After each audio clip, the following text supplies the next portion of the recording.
ce brainstorming qui est consacré aujourd'hui à la question des coordinations régionales ou nationales de programmes de conservation de la biodiversité de l'Union européenne en Afrique.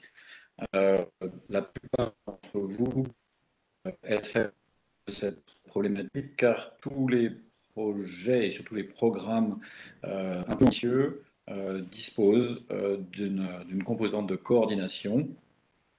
Historiquement, l'un des premiers et plus importants programmes régionaux était ECOFAC, qui va bientôt fêter ses 30 ans.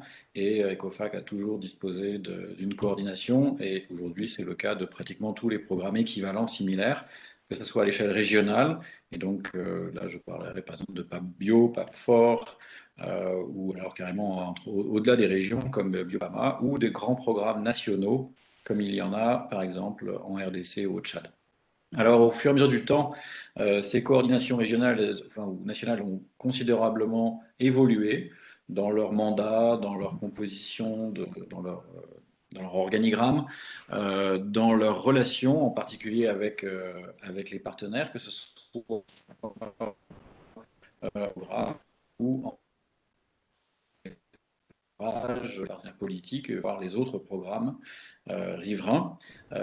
Et au fur et à mesure des 20 dernières années, ces contextes, ces modalités de coordination ont considérablement changé.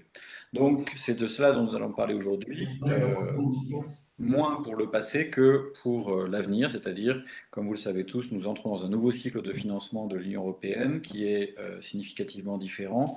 Et je vais revenir sur cette question. Juste avant cela, et avant de rentrer un peu plus dans le vif du sujet, je souhaitais juste vous la session allait se dérouler.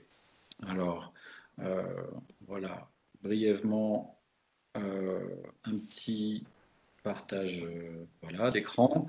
Nous allons nous répartir en groupes de travail d'ici moins de 10 minutes.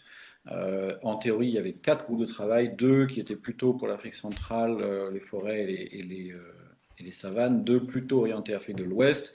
En fonction du nombre de personnes qui participeront au brainstorming, peut-être nous ferons que 3 groupes, voire 2 groupes, en fusionnant éventuellement les groupes 1 et 2 et les groupes 3 et 4. Donc ça, on le verra dans 5 ou 10 minutes. Une fois ceci dit, voilà, j'en reviens à ma présentation thématique. Donc, comme je le disais, les coordinations depuis quelques années. Et aujourd'hui, nous attaquons un nouveau cycle de financement. Comme vous le savez, ce cycle de financement se caractérise par plusieurs choses dans notre secteur, la biodiversité. La première chose, c'est que le Green Deal est au cœur de ce cycle de financement, donc il va y avoir probablement encore plus de programmes ambitieux consacrés à la biodiversité qu'il y a quelques années. La deuxième chose, c'est que la Convention de Cotonou et donc le FED, le Fonds européen de développement, ne seront plus des instruments utilisés pour ces grands programmes. Et donc, les règles qui prévalaient pour les précédents programmes ne s'appliqueront plus, en particulier les liens qui étaient organiques avec, par exemple, vous savez tous, les ordonnateurs nationaux, les ordonnateurs régionaux. Bon, ces choses-là vont être modifiées. Il y aura une beaucoup plus grande flexibilité. Et qui dit donc flexibilité, dit plusieurs options de montage des programmes, mais également des coordinations de programmes. Donc, ça c'est une deuxième caractéristique. La troisième caractéristique, c'est que quelque chose qui était déjà présent ces dernières années va être sans doute conforté, c'est l'approche par paysage. Et donc, ces paysages vont également être utilisés à l'échelle, non seulement à l'intérieur du pays, mais probablement à l'échelle transfrontalière, à travers plusieurs pays, comme c'est déjà le cas. Donc, vous connaissez peut-être certains d'entre vous les paysages qui ont été promus par l'approche stratégique Larger than Elephants, au-delà des éléphants. Ces paysages vont rester, vont être utilisés selon les besoins par l'Union européenne. Et puis, il y a, on va dire, encore des méta-paysages, des paysages qui vont venir englober plusieurs paysages Larger than Elephants, Et ça, c'est dans le cadre d'un processus qui s'appelle Nature Africa et qui va probablement orienter au moins quatre, si je prends pour l'Afrique de l'Ouest et l'Afrique centrale, donc les régions principalement concernées aujourd'hui, il y aura au moins quatre paysages terrestres qui seront envisagés, peut-être deux paysages côtiers marins. Et donc à chaque fois, ces paysages sont susceptibles d'être faits les supports pour des programmes. Les questions de coordination. Nous avons essayé de synthétiser les multiples enjeux de ces coordinations régionales autour de trois questions principales que je vais donc vous soumettre tout de suite et qui seront reprises dans les groupes de travail, donc les 3 ou 4 groupes de travail, on verra, et qui sont les suivantes. La première, c'est la question des relations entre les coordinations régionales et les institutions politiques, régionales ou nationales, selon le niveau de programme, le niveau d'action du programme. Exemple, aujourd'hui, les programmes régionaux du fait du FED, de la structure même du FED et des accords de Cotonou, étaient directement connectés avec les communautés économiques. Cette connexion restera importante dans le cadre de la future programmation des prochains cycles de financement, mais elle ne sera plus obligatoire, on va dire, et donc elle devra être organisée, j'ai envie de dire désirée et mise en œuvre. Il en sera de même au niveau national. Le fonctionnement par ordonnateurs nationaux ne sera plus en place comme précédemment. Et donc, la question de avec quelle institution nationale, etc., les programmes se mettront en place, toutes ces questions devront être traitées en amont du lancement des programmes. Et donc, dans chaque groupe, on vous proposera plus ou moins quatre idées de réponses, mais en fait, il y en a beaucoup plus.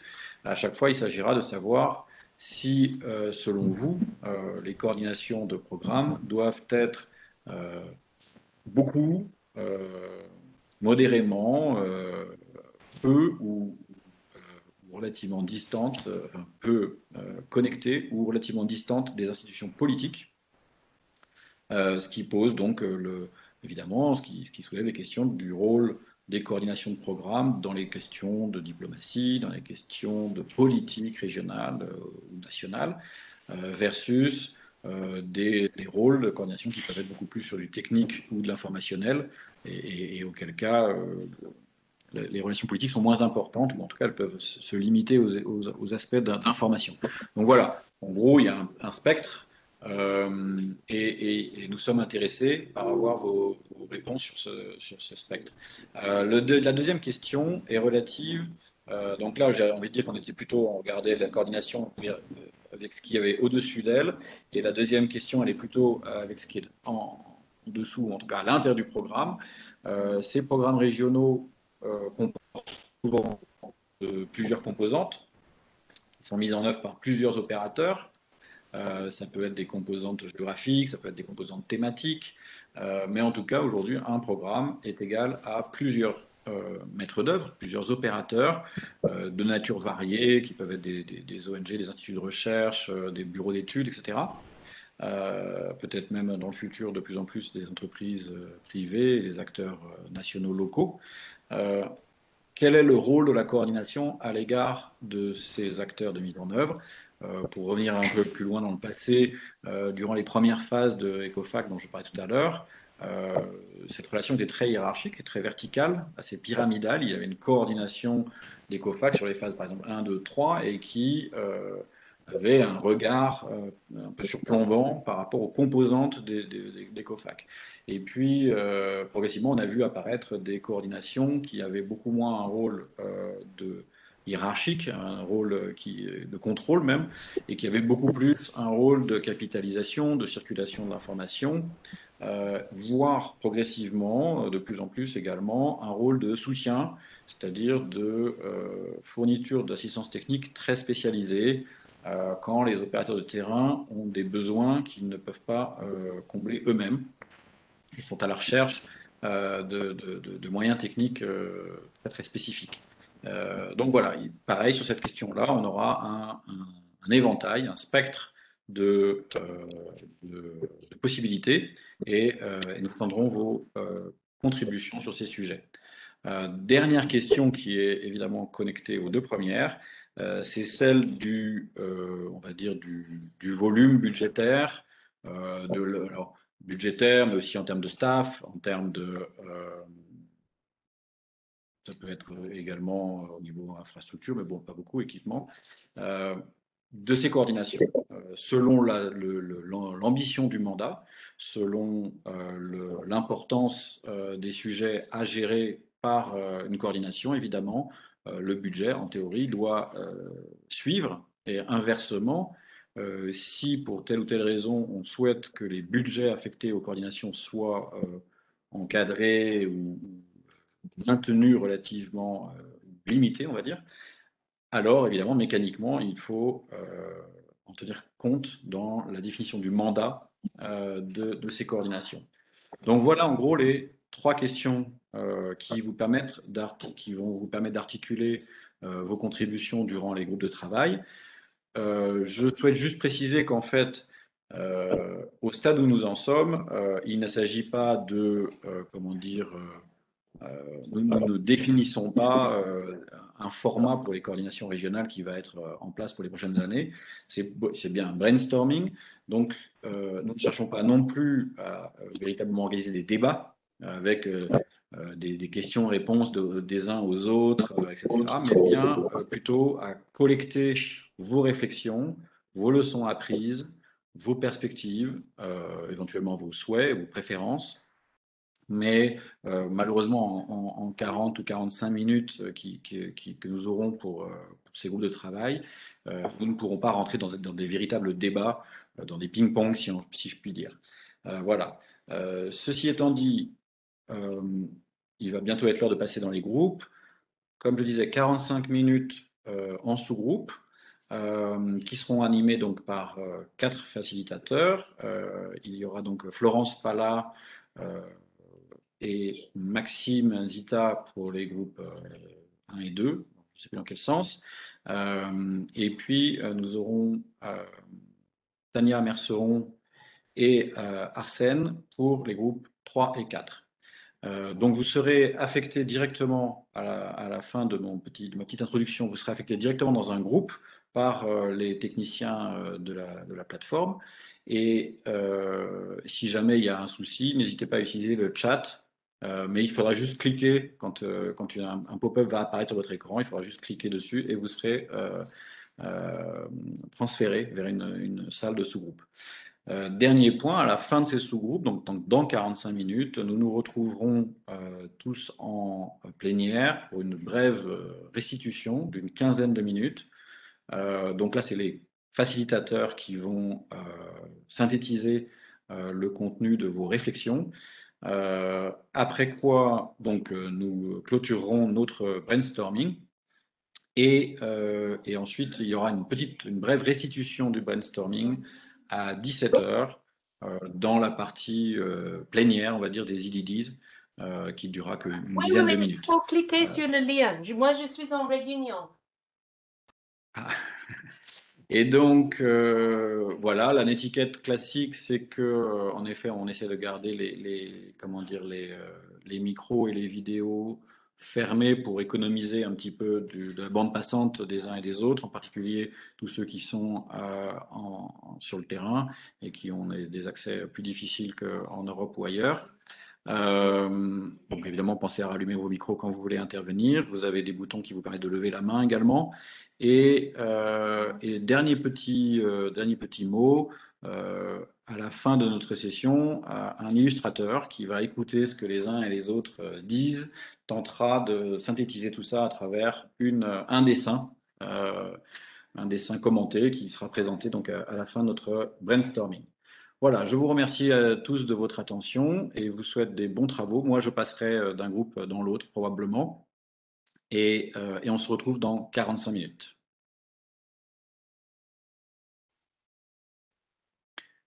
Rebonjour tout le monde.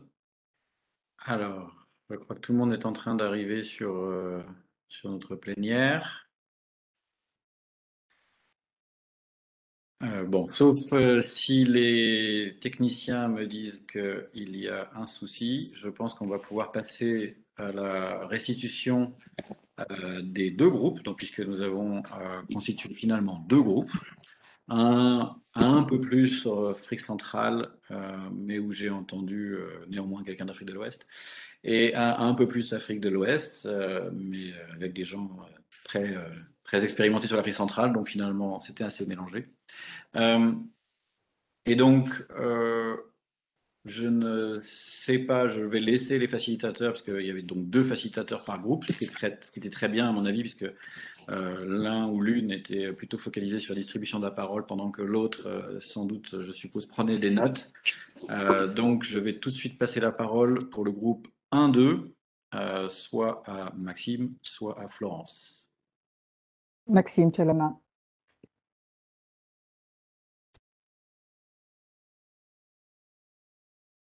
Voilà, je commence et Florence va me compléter. Ton micro. J'ai ouvert les micros qui étaient. C'est bon.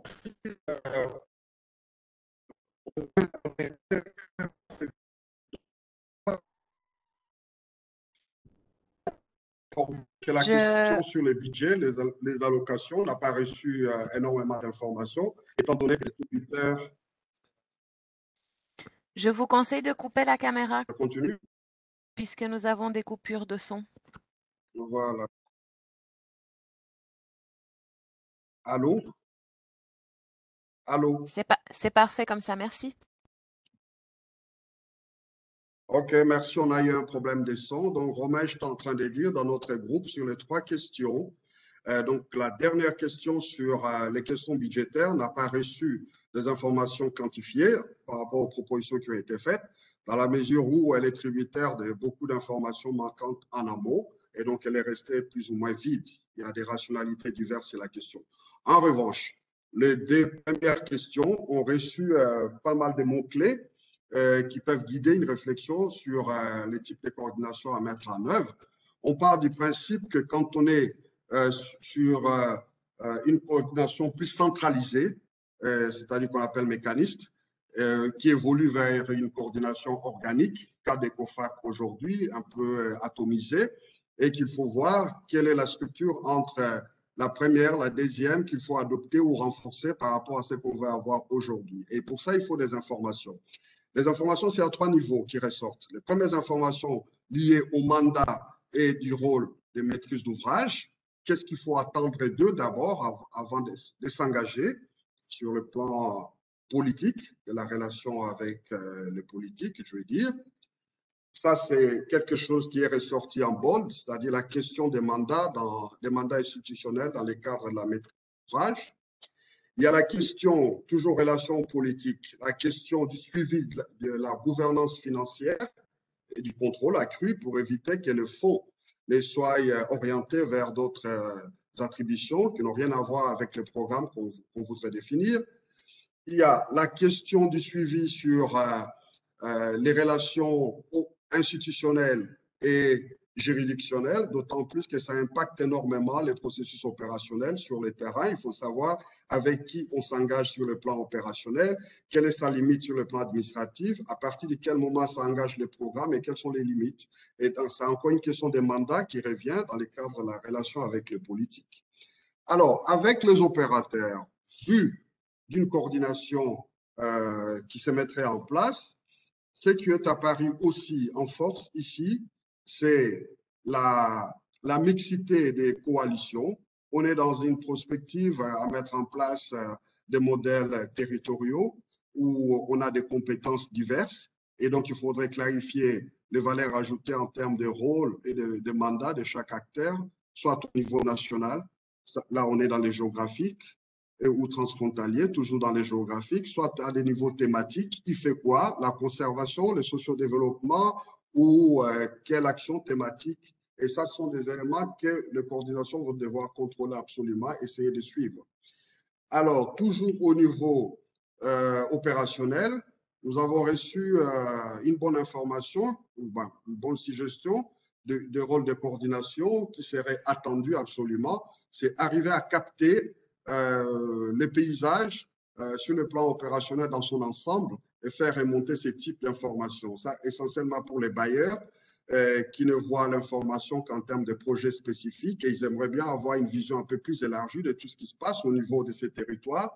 Et les institutions en charge de coordination devraient avoir ce type de capacité aussi. Il y a la dimension sur les designs opérationnels de ces différents programmes. La suggestion sur le plan, là on est toujours dans la relation avec les opérateurs, la suggestion est revenue sur la manière à optimiser l'implémentation design planning, c'est-à-dire comment on met en œuvre, étant donné qu'au niveau des pays, on devrait éviter des doublons au niveau opérationnel et au niveau programmatique parce que vous avez pratiquement les mêmes bailleurs qui font les mêmes choses au niveau des pays, généralement aussi dans les mêmes paysages. Il y a ces problèmes des relations inter-bailleurs qui se posent en termes pour les outils. Il y a les questions juridictionnelles qui se posent aussi vis-à-vis des opérateurs en termes d'efficience, avec qui il faut dealer pour réussir les programmes, voir les découpages administratifs, la décentralisation, les niveaux méso, les niveaux nationaux. Ça, ce sont des questions de suivi qui remontent en force sur le plan opérationnel. Et il y a aussi toujours sur le plan des questions des relations avec les opérateurs, c'est-à-dire là, on est toujours dans l'opérationnel, une dimension de synergie qu'il faut absolument suivre. Synergie parce qu'il faut capitaliser sur les existants. On a eu la proposition des YAP, des VVF, qui parlait de l'existence, par exemple, des différents plans qui vendent déjà les modèles qu'on veut mettre en place aujourd'hui. C'est-à-dire, vous avez les plans d'investissement RED, par exemple, qui existent au niveau des pays. Vous avez le cas du Gabon ici, vous avez le plan Gabon vert qui parle des territoires, qui parle de la biodiversité, qui parle de l'écologie. En fait, tout cet arsenal des différents plans nationaux qui existent doivent être mis en contribution pour ne pas répéter ou refaire la même chose sans créer les synergies ou l'optimisation voulue.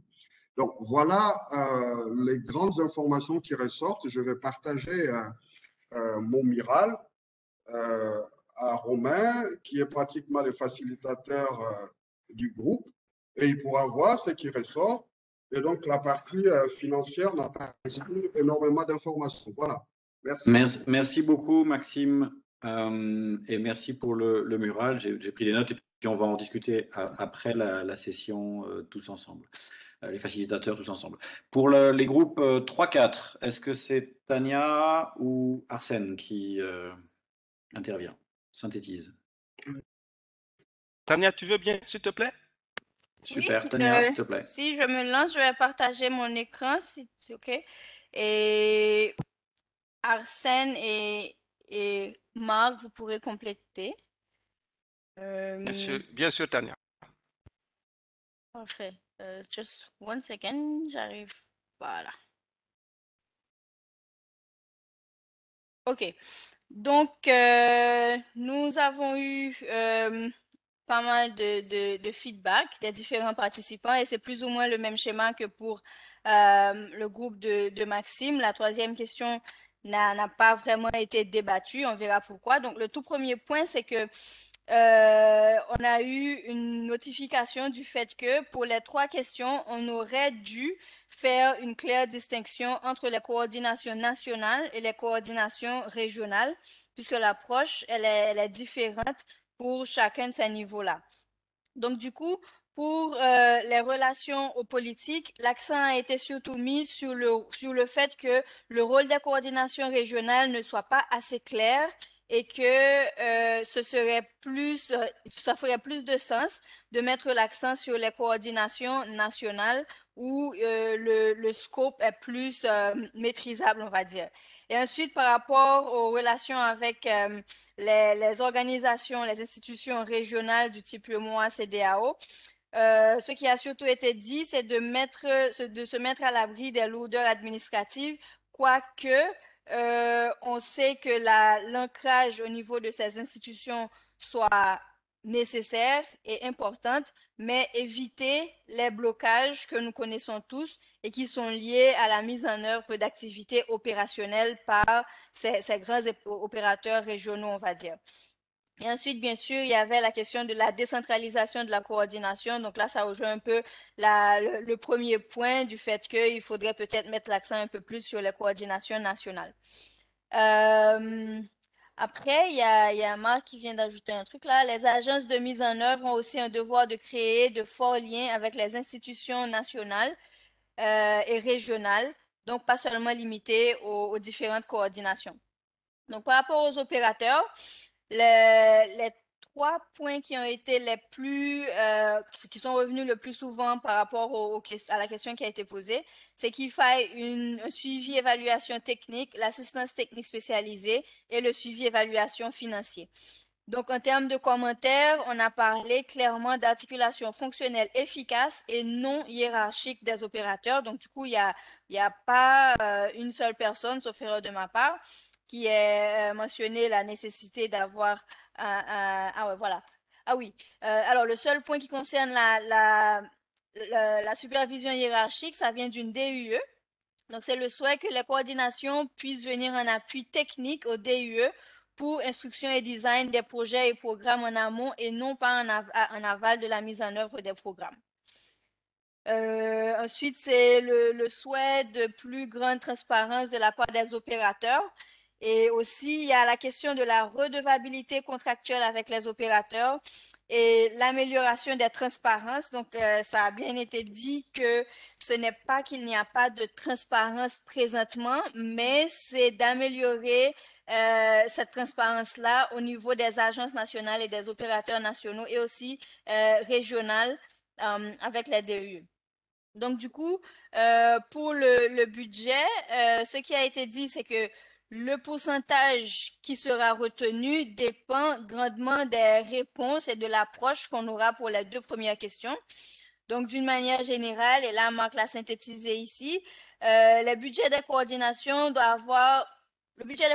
doit prévoir l'appui budgétaire des assistances techniques pour les opérateurs de terrain au vu de la difficulté grandissante de planifier les budgets sur 3-4 ans avec des acteurs de plus en plus divers et des coordinations qui arrivent en aval. Donc, le budget pour les assistances techniques doit régler les imprévus et ou les besoins qui apparaissent en cours de mise en œuvre. Donc voilà. Arsène et Marc, vous avez la parole si jamais j'ai loupé quelque chose. Suffisamment clair et complet. Merci, Tania.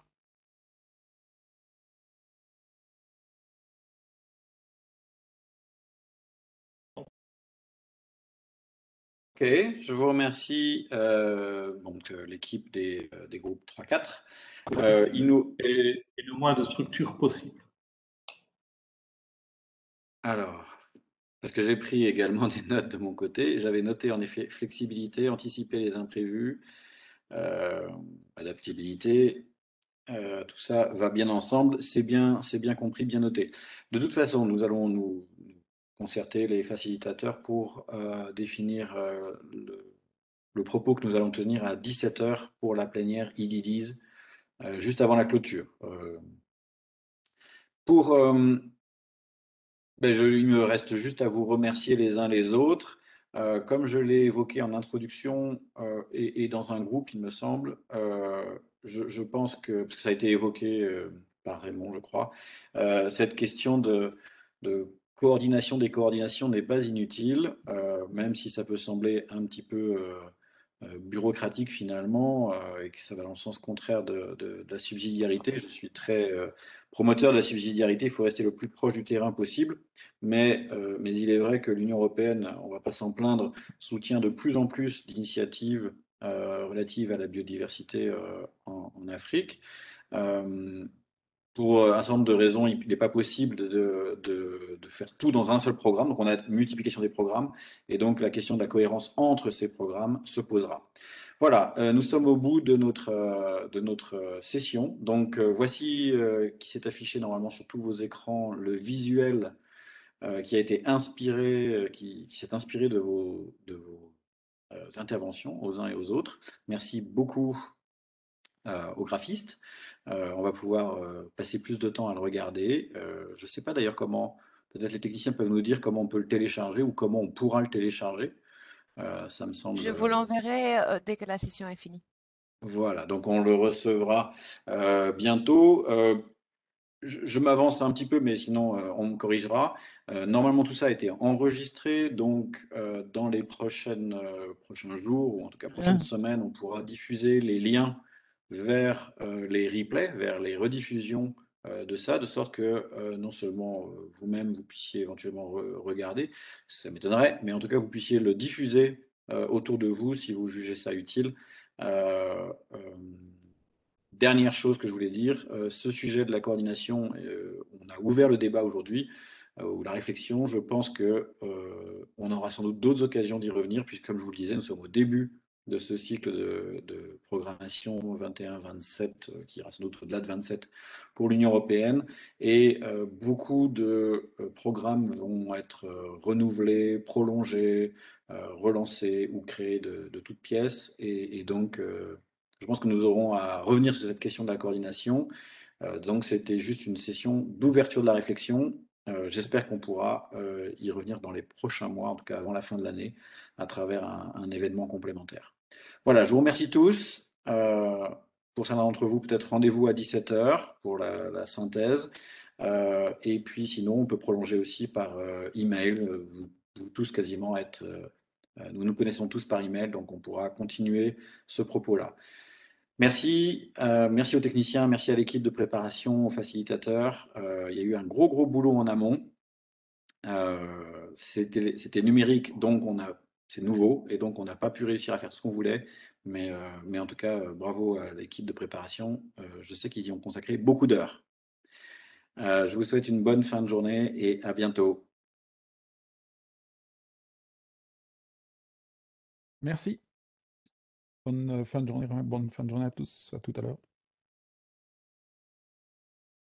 Merci à tous. Merci à tous et merci à Romain surtout pour l'animation de cette session. Voilà.